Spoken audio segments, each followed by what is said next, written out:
se, si se ve las diapositivas, por favor. Sí se ve, ingeniero. Se ve, escucha también. Ya, muchas gracias a todos. Bien, vamos a empezar con los conceptos básicos. Ya, entonces tenemos un conjunto de objetivos que los vamos a ir describiendo acá. Vamos a cambiar el punterito a un marcador y le vamos a cambiar de color.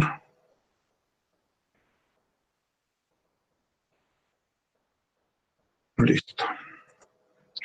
Ok, ¿qué queremos? Primero, describir que ustedes describan en sus propias palabras cuál es el propósito de una base de datos, para qué sirve.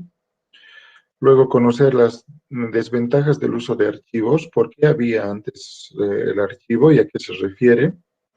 Identificar a los usuarios de la base de datos y reconocer características de una base de datos. Entonces, este es un tema eminentemente teórico. Si alguien quiere grabar la clase, lo puede hacer, no hay problema.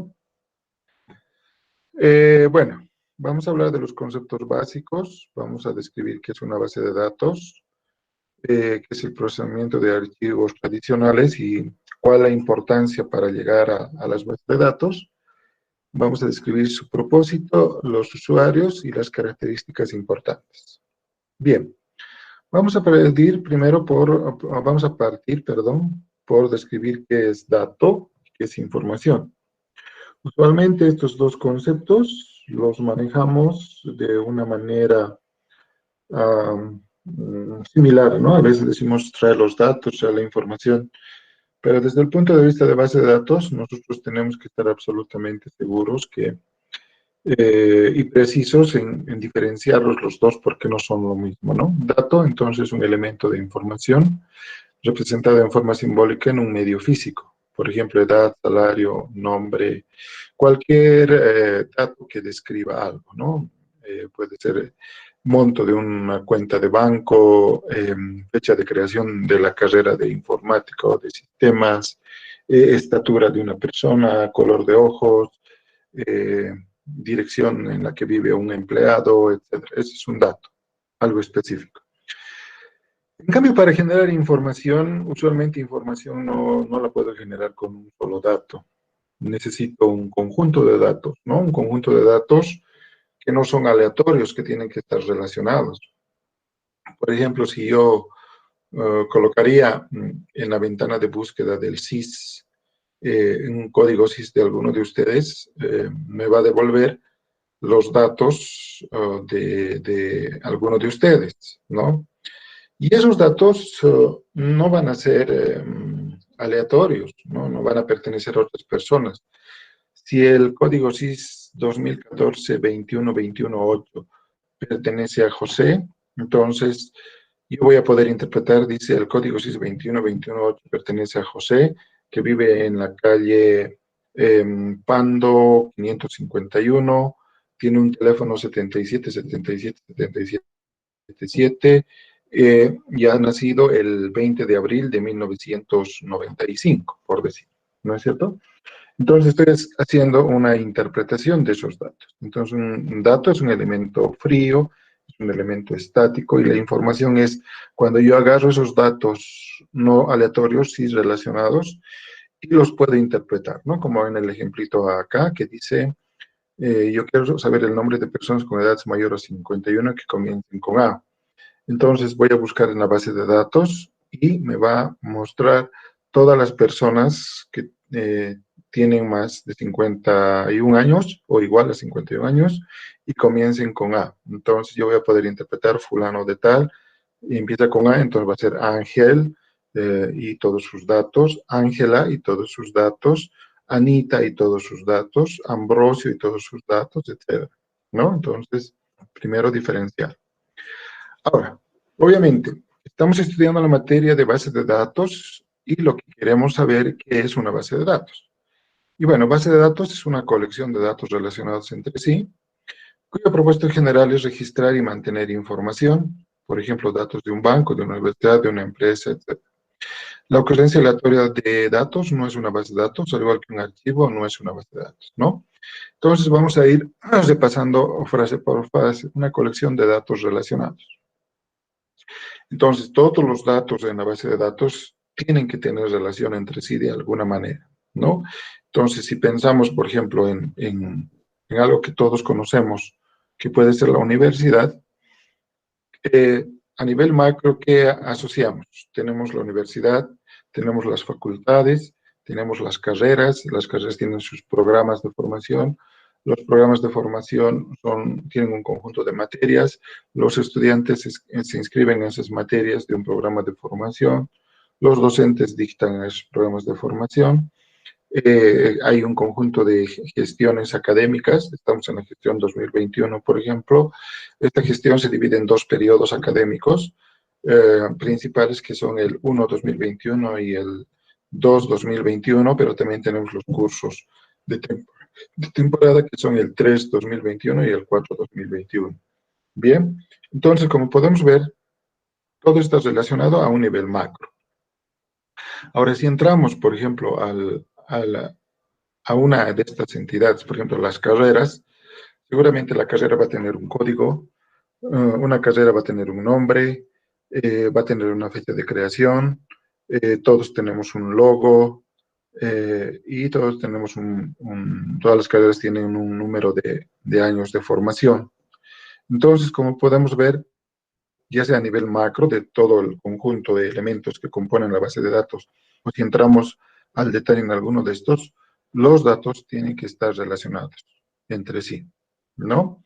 Ahora, ¿para qué está la base de datos? Para registrar y mantener información. Información cualquiera, no. Esa información tiene que estar organizada, entonces no puede ser aleatoria, ¿sí? Entonces, esa información relacionada no puede ser aleatoria, no puede guardar cualquier información. Bien, eso es en síntesis una base de datos. Ahora, lo interesante que habría que remarcar acá en la base de datos es que nosotros a veces tomamos, este símbolo es el que representa las bases de datos, ¿no? Y esta es una base de datos digital, una base de datos guardada en una computadora. Esto que voy a dibujar a mano alzada se trata de hacer una gavetita, ¿no? ¿Es una base de datos? También es una base de datos. O sea, el concepto de base de datos no va con la tecnología. Para hacer una base de datos no necesariamente tiene que estar guardados en una super base de datos cara como Oracle, o como SQL Server, o como Informix, o en una más barata y liviana, o incluso gratuita, como un MySQL o Postgres. Entonces, si yo este concepto lo respeto, aquí y aquí, las dos son bases de datos. Entonces, acá en mis gavetas, para que sea una base de datos, ¿qué tengo que tener? Tengo que tener una colección de datos. Esos tienen que estar organizados, tienen que estar relacionados. Entonces, acá, digamos, en la caja 1 será de la A a la M, y acá será de la N a la Z. Entonces, y todo dentro de la caja, si lo abro, tendría que estar ordenado. Es una base de datos. Acá, la misma información, pero guardada de una manera organizada, pero digital. Es una base de datos, es una base de datos. Si acá a mi gaveta yo agarro el cajón y guardo como sea, cualquier información, agarro los folders y meto lo que va viniendo y lo guardo, no es una base de datos. Acá si agarro y empiezo a meter información basura, tampoco es una base de datos. Entonces, más allá de la tecnología, es el respeto del concepto mismo. ¿Ok? Bien, ahora, ¿de dónde han surgido las bases de datos? Haremos un poquito de rememoración de la historia. Cuando no había dispositivos computacionales, pues todo era manual. En el mundo de ese entonces, varias décadas atrás, entonces había un gran problema. El volumen de información crecía y entonces había una pregunta, ¿cómo hacemos para no equivocarnos tanto, para que no sea tan pesado, etcétera, ¿no? Entonces, lo primero que apareció fue los lenguajes, ¿no? Lenguajes para poder programar algunas rutinas, etcétera, que era el primer esfuerzo. Entonces, esas primeras computadoras se alimentaban con información, pero tenían la ventaja respecto a las actividades manuales, que todo lo que procesaban no tenía errores, ¿no? Lo hacía con mucha precisión y con mayor rapidez. El único tiempo que se desperdiciaba, digamos, era el alimentar la información de manera manual. Pero tenían una gran desventaja. No se guardaba la información. O sea, se procesaba y luego de procesar se perdía. Entonces, si no los registraba en un dispositivo como una impresora, en unas tarjetas, etcétera, entonces era prácticamente un desastre. Posteriormente, ya dicen, ahora tenemos un nuevo desafío. El nuevo desafío es cómo voy a guardar la información. Ok, ya puedo programar, puedo hacer rutinitas, etcétera, pero ahora cómo voy a guardar la información. Entonces viene el otro desafío. El otro desafío era cómo guardar la información. Entonces, la primera aproximación eran los archivos, ¿no? Es decir, guardar junto con los programas los datos. ¿Cómo se guardaban esos datos? De una manera muy, muy arcaica, ¿no? Como un archivo tipo texto, ¿no? Como cuando grabamos en Excel un CSV, creo que es el formato, si no me equivoco, donde me lo separa con comitas, con punto comitas para separar los campos. Entonces, ese archivo había que formatearlo de esa manera, con un programita para que guarde lo que vendrían a ser los registros, y para recuperar hacía lo inverso, ¿no? Cada comita era un espacio de registro y un punto y coma ya tal vez era el siguiente registro, y bueno, así se trabajaba. Bueno, pero ya tenía la posibilidad de tener una pequeña aplicación y los archivos ya me permitían guardar, ¿no? Entonces, si tenía un usuario de clientes, pues la aplicación realizaba su tarea y los datos se guardaban, ¿no? Aunque aquí visualmente hay una separación, eh, en realidad eran prácticamente un todo, ¿no? O sea, eran un solo conjunto. Si necesitaba una aplicación para rentar botes, digamos, en la Laguna de la Angostura, lo mismo, ¿no?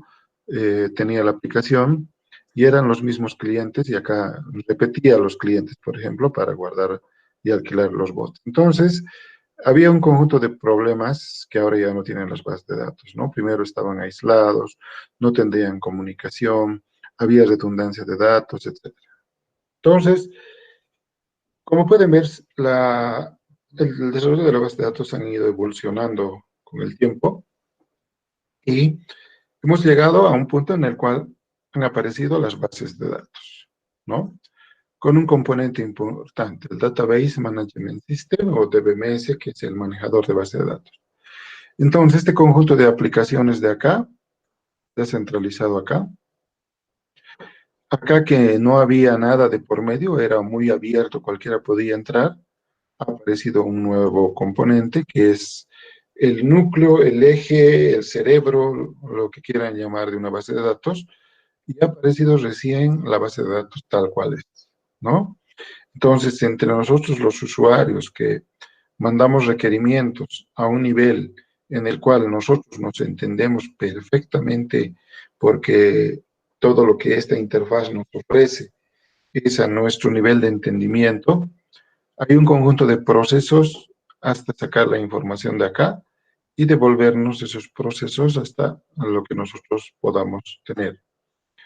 Pero, obviamente, aunque era un gran esfuerzo el tener archivos, tenía problemas, ¿no? Primero, había redundancia. Entonces, para cada aplicación tenía que guardar la información, así sea la misma que estaba usando la otra aplicación, porque no había integración. El hecho de tener datos, los mismos datos repetidos en varios lugares, me traía inconsistencia de datos, ¿no? Porque seguramente en algún lugar actualizaba un dato A pero en el otro lugar ya no lo actualizaba. El otro problema es que hay un aislamiento de datos. Aislamiento de datos quiere decir que los datos están cada uno en su lugar, pero no puedo compartir. No había acceso concurrente, por tanto, todos los problemas de concurrencia no se podía ah, efectivizar. Había problemas de seguridad porque yo abría la computadora y estaba todo expuesto. Y problemas de integridad, que ahora se cuida tanto en las bases de datos, ¿no? Nada era íntegro, no se respetaba muchos aspectos que me daban la garantía de que mi base de datos esté correcta. Bien, ¿cuál es el propósito de los sistemas de base de datos? Es administrar eficientemente los datos de empresas e instituciones, proporcionando seguridad, consistencia e integridad. Seguridad con los mecanismos necesarios y apropiados de logins, de passwords, de logs, de bloqueos, de guardar información de los accesos, etc. Consistencia me proporciona mecanismos necesarios para yo poder afirmar y garantizar que los datos estén consistentes, es decir, que no haya un sueldo del empleado A y del mismo empleado A haya un sueldo B. Entonces, ¿cuál es el correcto? Es la pregunta. Y ante operaciones que yo tenga, tengo que mantener la integridad de la base de datos. ¿Esto qué significa? Significa que si yo en mi cuenta tenía 100 bolivianos, estaba haciendo alguna transacción, se ha cortado la luz, el banco me ha descontado, pero a mí no me han entregado. Lo que a veces nos pasa en el cajero, ¿no es cierto?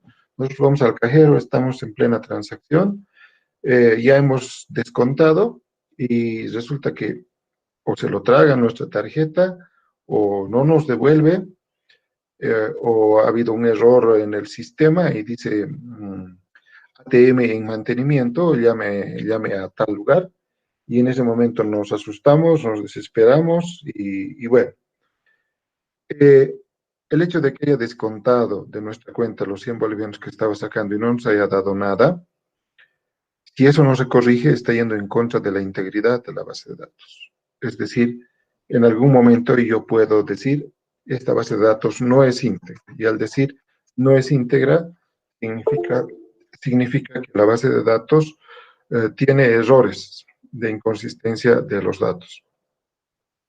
Entonces, ¿qué hace el manejador? El manejador se da cuenta de que no me ha entregado el dinero, que el ATM ha tenido un problema, y esos mecanismos los van a ver más a detalle en base de datos 2 con mi colega Aparicio. Entonces, ustedes van a tomar esta situación, o el manejador va a tomar esta situación y va a decir, bueno, aquí ha habido un error, no le he entregado los 100 bolivianos, entonces deshago todo lo que he hecho y lo dejo, lo sumo los 100 bolivianos y lo dejo tal cual. Es por eso que cuando nosotros vamos a otro cajero y sacamos el extracto, nos sale menos 100 que nos han debitado. Y luego dice, con alguna aclaración en clave por ahí, más 100. Entonces, menos 100 más 100, no ha pasado nada. Entonces, nos está manteniendo nuestros datos íntegros. Bien, también tenemos algunos usuarios de la base de datos. El usuario más importante es el administrador de la base de datos, que también se lo conoce como DBA. DBA significa Database Administrator, ¿ya? Su nombre es por las siglas en inglés. ¿Qué hace el DBA? El DBA es la persona que está encargada todo el tiempo de que la base de datos esté realmente funcionando sin el mayor problema. Si la empresa o la institución es pequeña o mediana, no va a haber un DBA como tal. Seguramente el encargado de sistemas es el DBA, es el programador, es el implementador, etc. Pero si la empresa es un banco o es nuestra Universidad Mayor de San Simón, por ejemplo, sí hay un DBA, ¿no? Porque ese DBA tiene que estar pendiente de que si algo le pasa al SIS, entonces esa persona inmediatamente se pone a trabajar para que el SIS esté levantado nuevamente. En la época de inscripciones, por ejemplo, el SIS constantemente, más o menos, pero siempre se cae. se cae cuando inscribimos a carreras grandes. Por ejemplo, no se puede inscribir a la Facultad de Economía con la Facultad de Tecnología, ¿sí? Porque el flujo de acceso sería tan masivo que prácticamente se cae la base de datos. Entonces siempre se programa facultades grandes con, digamos, sociología, tecnología con sociología. No había problema. Y si vamos a nivel de carreras, hace lo mismo. O sea, no va a poder inscribirse civil con la carrera de contaduría pública del otro lado, porque igual va a reventar la base de datos, ¿no?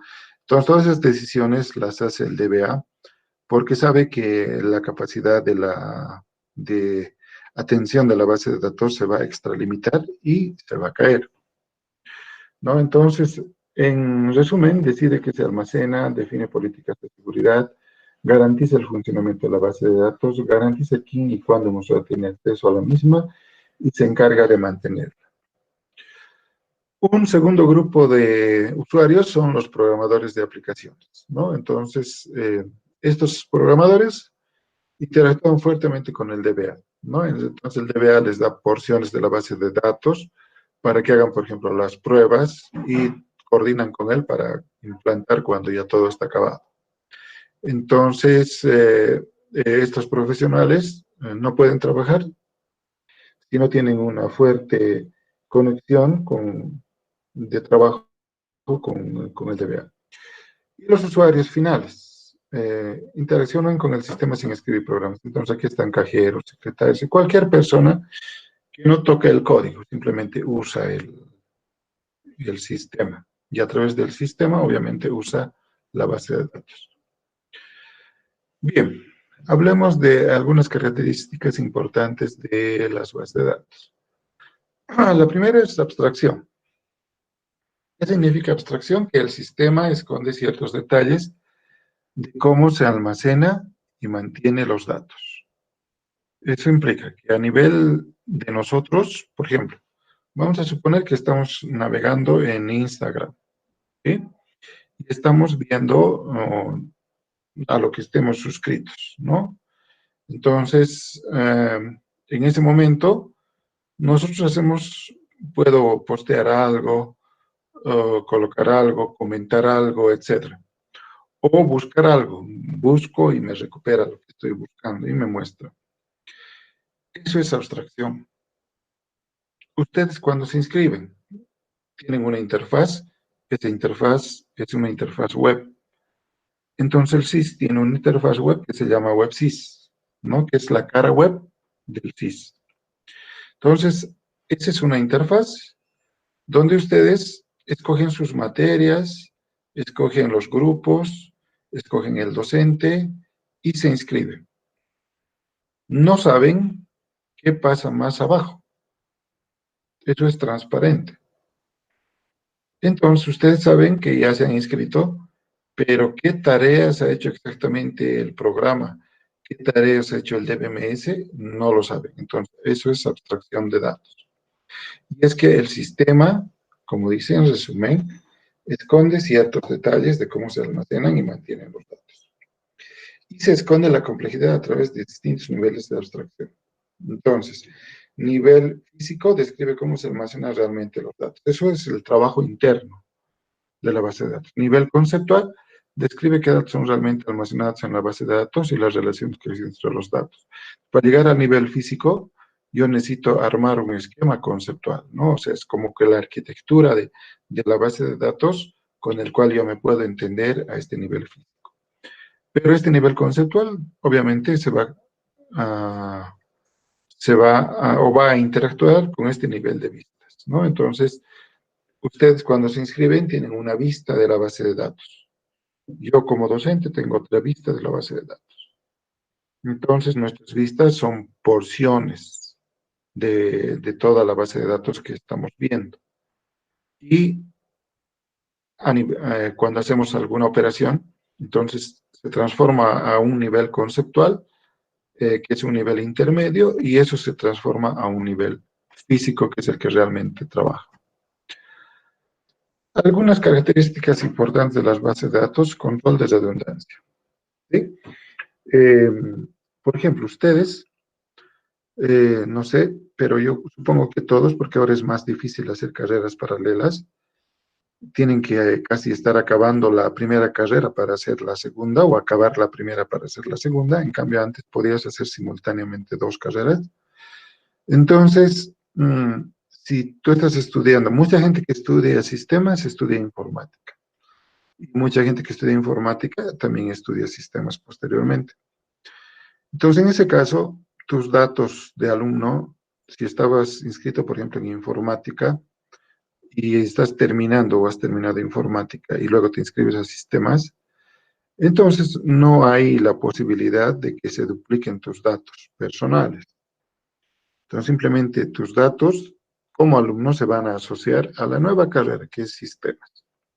Entonces, a eso se refiere control de redundancia. Yo como Boris en el SIS estoy una vez guardado con mis datos personales.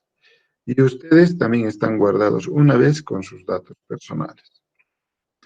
¿Esto qué hace? Disminuye los costos de almacenamiento y obviamente de acceso.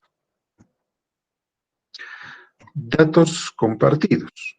O sea, algunos datos posiblemente haya personas que por alguna razón desde distintos lugares quieran acceder a un mismo dato en un mismo momento.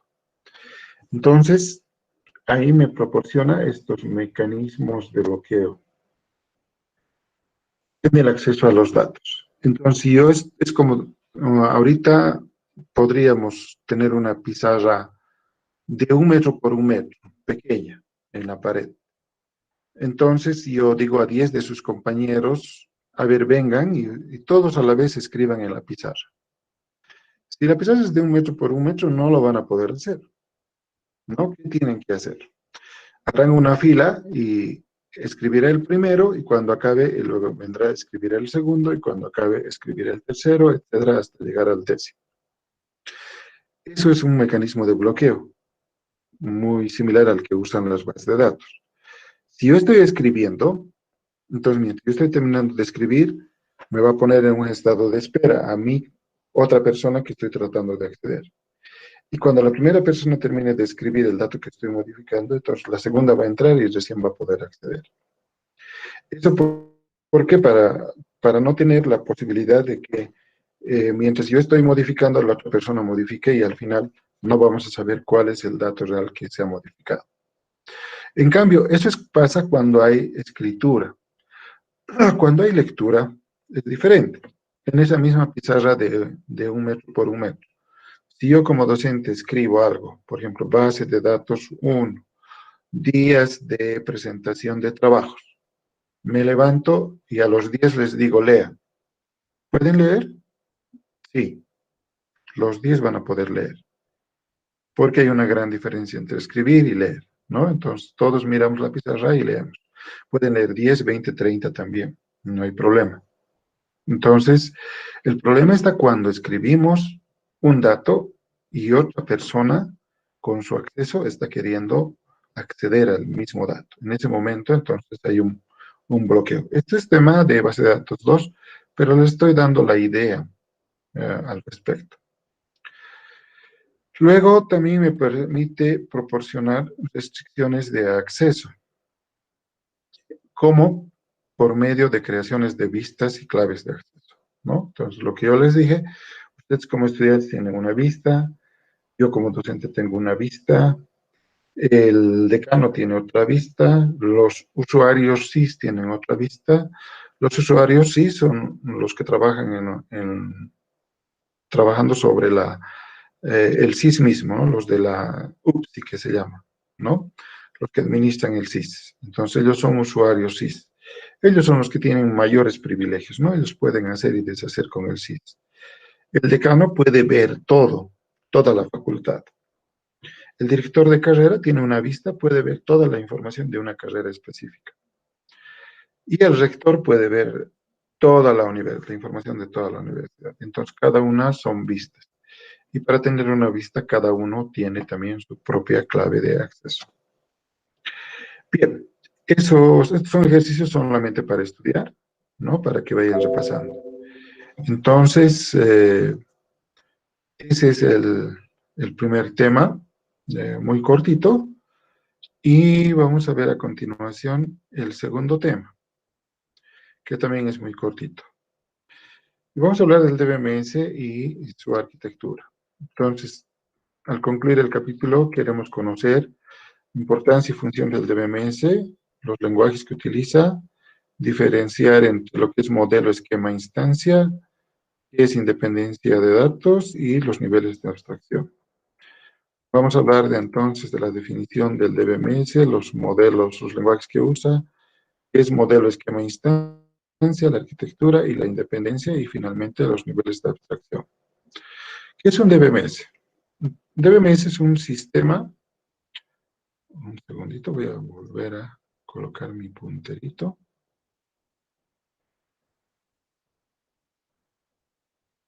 Ok, primero esto.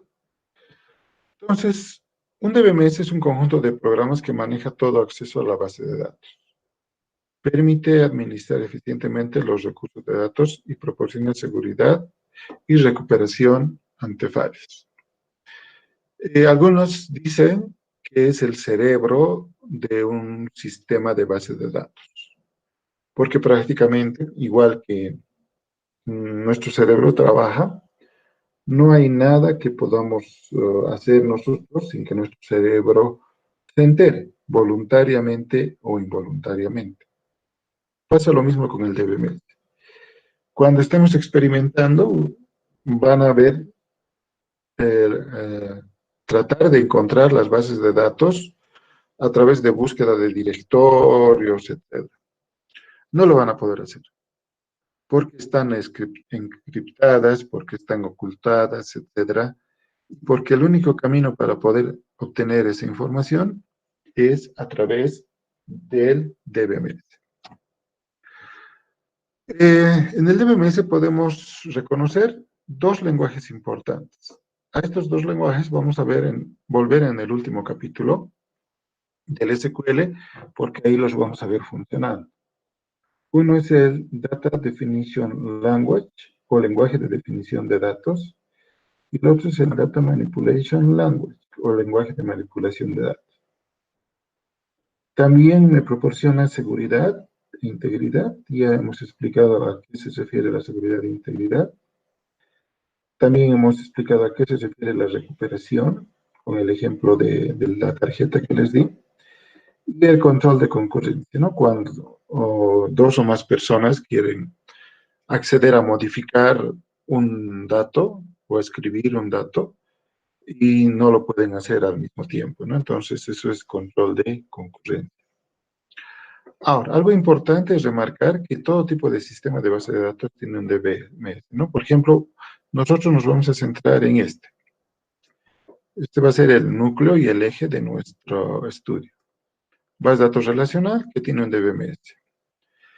También hay las bases de datos orientadas a objetos puras en el sentido de que todo se maneja como objetos, igual que Smalltalk, que es un lenguaje orientado a objetos puro, o Java, que es un lenguaje de objetos puro también, ¿no?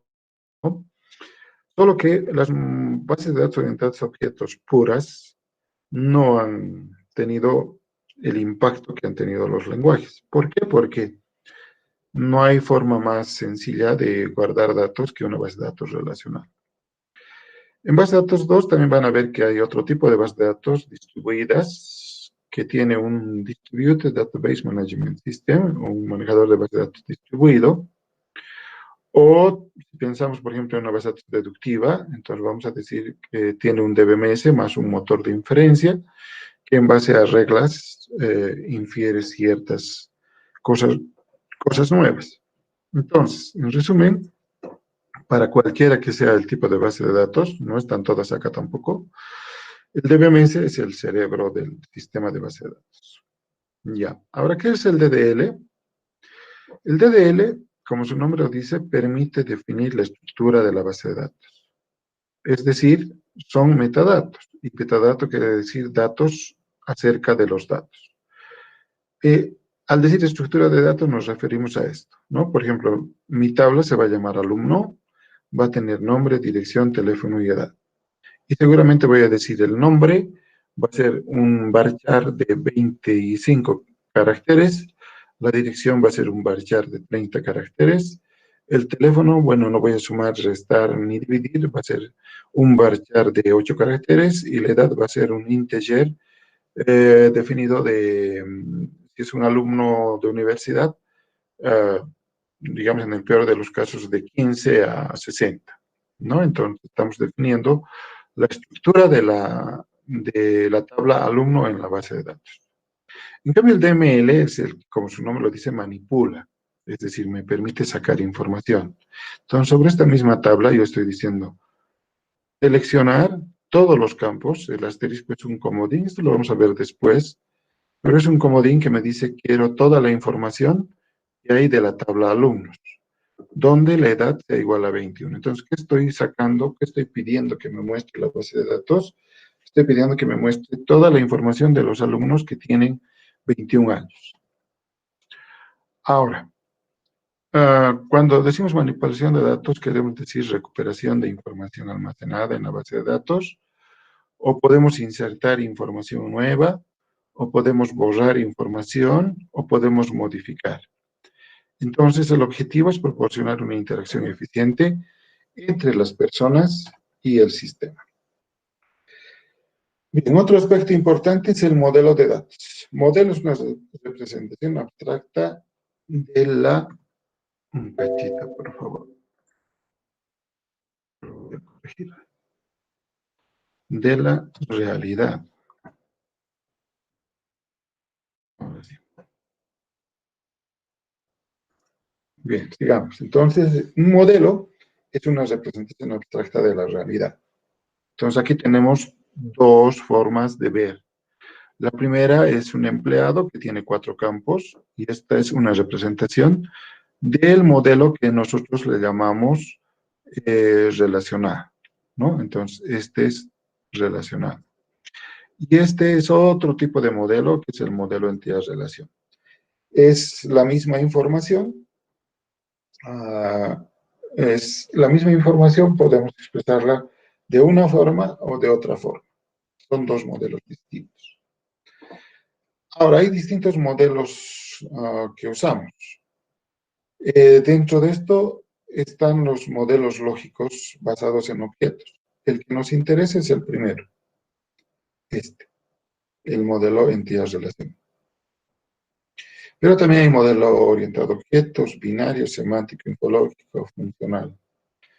Solamente pertenecen a esa categoría de modelos lógicos basados en objetos. Luego tengo modelos lógicos basados en registros. Igual, nos interesa el primero. Es el modelo relacional. Modelos de red jerárquico existen y ya no se usan, pero en su momento han tenido alguna importancia. Y el modelo físico de datos es cómo voy a implementar. Y dependiendo del manejador, puede escoger una de estas dos o tal vez otra aproximación para ver cómo va a guardar los datos físicamente. También tenemos el concepto de esquema. ¿Cómo podemos ver al esquema? Como el conjunto de componentes de una base de datos. Como dice acá, cambian muy rara vez o nunca. ¿Eso qué quiere decir? Que cuando yo pienso en construir una base de datos, debo pensar también que si hay mayores cambios a futuro, la base de datos sea lo menos que pueda modificarse. Entonces tengo que ser un poco perceptivo también ante algunas posibilidades que pueda haber. Este es un esquema de una base de datos de una universidad, por ejemplo, ¿no? Entonces acá tenemos, en una universidad hay alumnos, hay docentes, hay materias, hay pensums, hay carreras, hay facultad. Y todo está asociado, ¿no? El docente dicta una materia, el alumno se inscribe en una materia, la materia es parte de un pensum, el pensum forma parte de una carrera y una carrera forma parte de una facultad. Entonces, este es un esquema de la base de datos con elementos relacionados. También tenemos una instancia. Instancias son los elementos que nosotros podemos manipular. Aquí tengo una tabla alumno, por ejemplo, que tiene 4 campos. Y estos campos tienen 2 instancias, ¿no? La instancia 10 del carnet 10 corresponde a Juan con sus datos personales y la instancia 20 corresponde a Ana con sus datos personales. Ahora revisemos un poquito la arquitectura del DBMS, ¿no? Si se fijan, todo lo que estoy en esta llave remarcando con amarillo se llama sistema de la base de datos. ¿Ok? Entonces, el sistema de la base de datos incluye 3 partes. Primero, incluye, vamos a ponerle otro colorcito. Primero incluye esto. Son los programas o consultas. Segundo,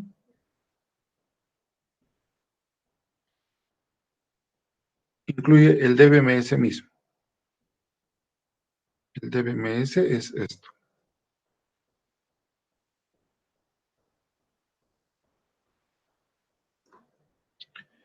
Y finalmente, y como última opción, tenemos las bases de datos físicas, como tal, que es esto.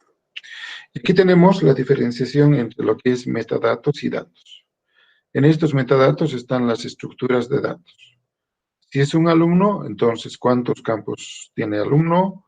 ¿Y qué tipos de datos tiene alumnos?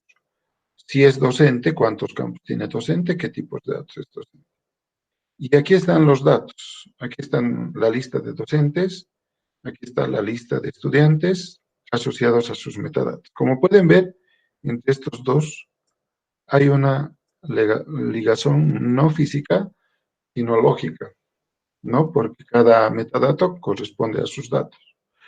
¿Esto en qué nos beneficia? En la flexibilidad. Yo cambio el metadato porque tal vez el carnet ya no me alcanza, entonces tengo que aumentar el tamaño del carnet. Entonces no me va a afectar a los datos que ya tengo, ¿no? Entonces, esto es muy ventajoso. Ahora, el DBMS en sí tiene 2 componentes. Ahora, un DBMS específico de los que podamos nosotros estudiar ya a nivel de implementación, obviamente es mucho más complejo, pero tienen estos 2 componentes en general. Acá tenemos, por ejemplo, el software para procesar consultas y programas. ¿Qué significa? Acá a este nivel, en el nivel verde, es la parte donde el usuario interactúa con el manejador. Y puede hacerlo a través de programas o consultas. A través de programas, una aplicación que se entienda con el DBMS y el DBMS acceda a los datos. O directamente una interfaz de consulta donde yo pueda consultar, escribir la consulta, acceder al DBMS y consultar a la base de datos. Entonces, esta capa que está acá con rojo, lo que hace es procesar las consultas o programas. Luego, cuando ya procesa, manda al componente que es el software para acceso a datos. Este software de acceso a datos, tomando en cuenta los metadatos y los datos, extrae la información y los va devolviendo hasta llegar al nivel de usuario. Entonces, esa es la arquitectura didáctica, digamos, general. También podemos hablar de la independencia de datos. Entonces, la capacidad de modificar una definición de un esquema en un nivel sin afectar la definición de un esquema en otro nivel, ¿no? Entonces, es lo que yo les decía, ¿no? Yo puedo modificar la estructura de los metadatos y no le va a afectar a los datos. Hay 2 niveles de independencia. Física es la capacidad de modificar el esquema físico sin provocar que se vuelvan a escribir programas de aplicación. Y lógica es la capacidad de modificar el esquema conceptual sin provocar que se vuelvan a escribir los programas de aplicación. Entonces, como todo está modularmente estructurado, me permite tener esta independencia. Ahora, en cuanto a solamente niveles de abstracción, aquí estamos como usuarios finales, la secretaria, el gerente, por decir, todos están unidos a un esquema conceptual. Este esquema conceptual es el que define qué vista va a tener cada uno.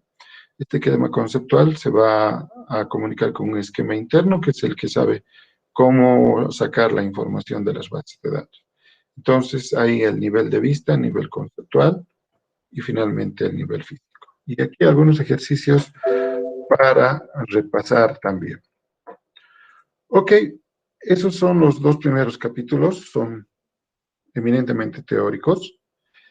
Y no sé si tienen alguna pregunta.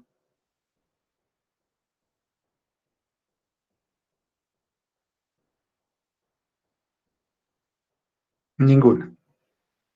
Bien. Este material que ahora explico, sí, adelante.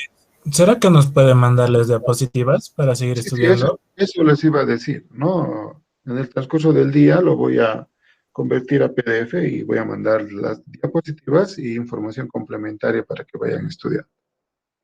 ¿Alguna otra pregunta? Ninguna. Bien, eso sería todo por hoy y nos vemos la siguiente clase entonces. Muchas gracias. Inge, ¿Sí? José.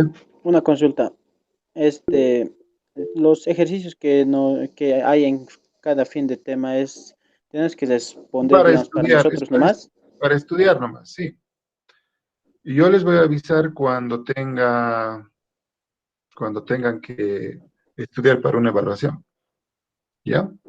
Ay, Inge, y las preguntas son de lo que se avanzó, ¿no? O así para Sí, que, sí, sí. o tenemos que No, es investigar o aparte. del tema que se ha avanzado. Ah, está bien, Inge, gracias. Franz Eduardo, a ver, hay algunas preguntas por el chat. Vamos a leer.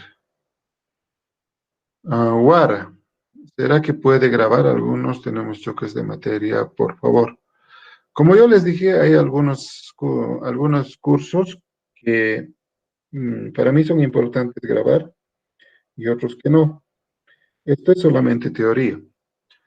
Si alguien quiere grabar una clase que yo no voy a grabar, me tiene que avisar y lo puede grabar sin problema. ¿Ya? Pero grabar todas es un poco complicado. Y ya las razones ya les expliqué en la anterior clase, ¿no? Cuando se graba todo, la asistencia disminuye fatalmente. Eric me dice, Inge, disculpe, sobre los grupos, es obligatorio que sean muchos. En el mío solo somos 2. ¿Está bien? Está bien. No hay problema. Franz me dice, yo grabé lo de hoy. Gracias, Franz. A ver si lo compartes, por favor. Guara dice, ¿me puedes pasar, por favor? Sería mejor que lo compartan en la plataforma, pero así nos colaboramos entre todos. Inge, ¿qué es un metadato? Un metadato es dato acerca de los datos. ¿Se acuerdan de la materia de estructuras de datos? En estructuras de datos, nosotros definimos, por ejemplo, una pila, ¿no? O definimos una cola. Es la misma idea, pero enfocada a algo más sencillo. Por ejemplo, una estructura de datos, alumno. Alumno va a tener el campo código de alumno, nombre de alumno, dirección de alumno. Código de alumno va a ser un integer. Nombre de alumno va a ser un varchar de 25. Y dirección del alumno un varchar de 30. Eso que he descrito es un metadato. Entonces, es como la estructura de datos de la base de datos. Eso es un metadato. ¿Está claro, Álvaro? Entonces, antes de guardar los datos, yo necesito siempre construir la estructura de datos. Si no, ¿dónde voy a guardar? ¿No? Si voy a usar una pila, por ejemplo, una cola en estructuras de datos, primero tengo que construir la estructura de la pila y de la cola, cómo va a ser. ¿Sí? Entonces, la misma idea. Antes de guardar los datos, tengo que construir la estructura de la base de datos. Y eso es el metadato. ¿Se entendió, Álvaro? Hola, Álvaro. Entendido, dice. Perfecto. ¿Alguna otra pregunta? Ya. Ninguna más. Entonces nos vemos en la siguiente clase.